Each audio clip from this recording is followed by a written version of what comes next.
All right, dude. I'm very happy to be talking about Dandadan. Finally, man. Like, I wasn't making any reviews when the first season came out. So, dude, let me just tell you, man, straight up, I've missed Momo, I've missed Okarun, and I freaking even miss, what's that dummy girl? What's her name? Ira. Yeah.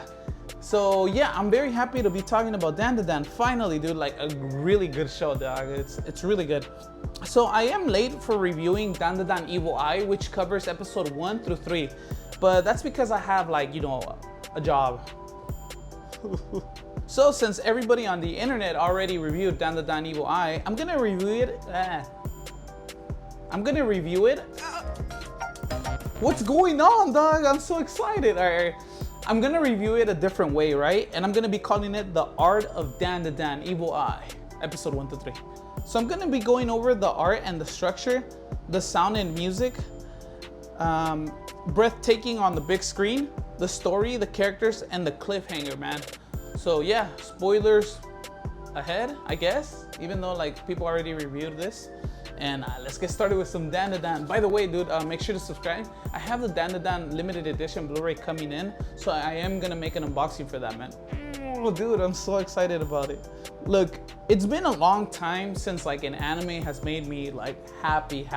I'm talking about like 2010, you know? So I'm a little jitty. Jitty? Is that even a word? Jittery. I don't even know if that's a word. I'm hyped, you know? I'm freaking pumped, dude. All right, first of all, let me talk about like Dandadan's Evil Eye, the art and the structure.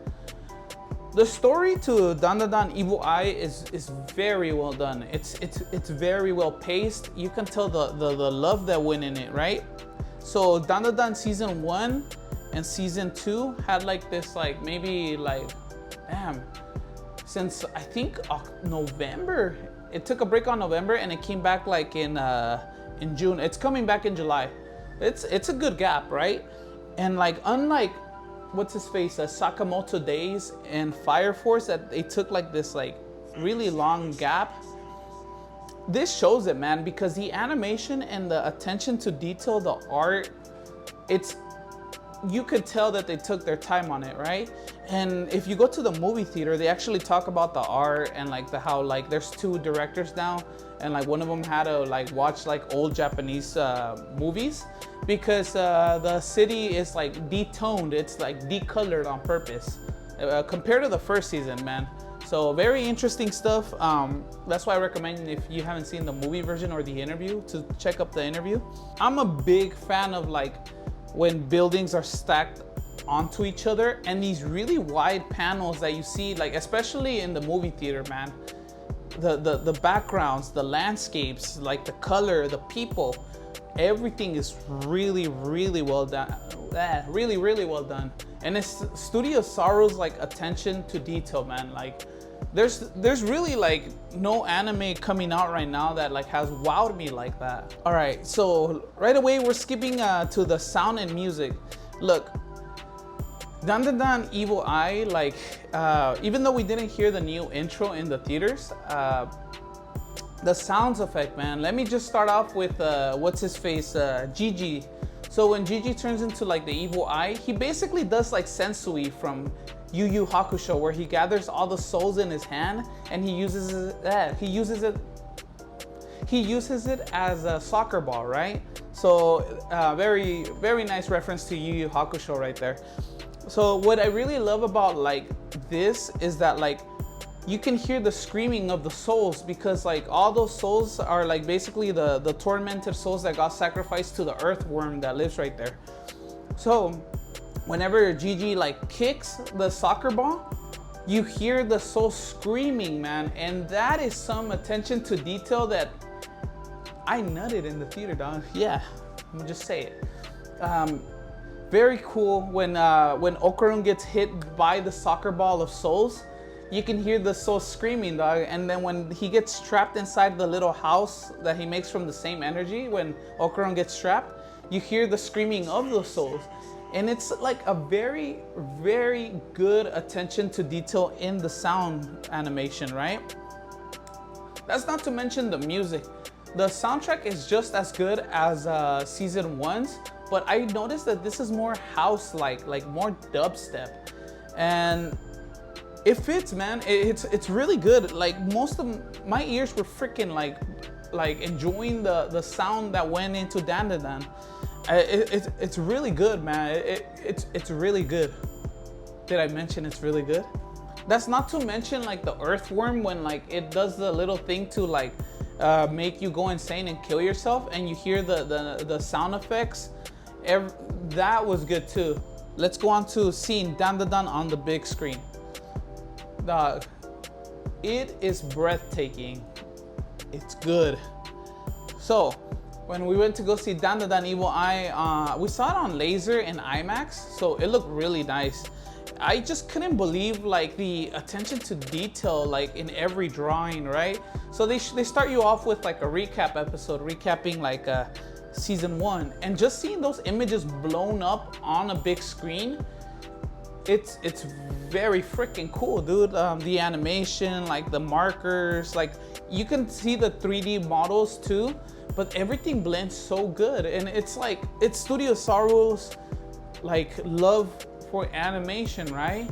I actually freaked out when like I saw like Momo and what's her name, Ira, like on the big screen, and when I saw Okarun, I don't know, it's been a minute. I miss these characters. The big screen experience makes everything look really nice. Even the part where Okarun and Gigi look into the hole and there's the empty room with all the little spells and stuff, it felt big. Like everything looked like it was freaking drawn for IMAX, dog. Like the backgrounds, man, the hole where they sink into, even when like freaking Okarun and Gigi were fighting, it was a small limited space. The camera movements, everything felt huge. That's what she said. Now, I was so immersed in the story, right? So when it actually came to an end, I was a little bit disappointed because like, not because like the story is bad, but because it like leaves off, right? And I was like, what, that was it? Like, dude, come on, give me more Dandadan. Yeah, so the story for Dandadan Evil Eye is basically covering episode 1 through 3. It's very simple. I'm sure you've heard of it, so I'm just gonna simplify it right here. It's the continuation when they go back to Gigi's house because that thing is haunted, dog. And he sees that like there's like some kind of spirit trying to reach out to him, right? And we learn the backstory of that spirit, the Evil Eye, and then the people that are like taking in what's his face, Gigi, like how creepy and weird they are. The granny was cool though. Like there's something about this show that like grannies are OP in the world of Dandadan.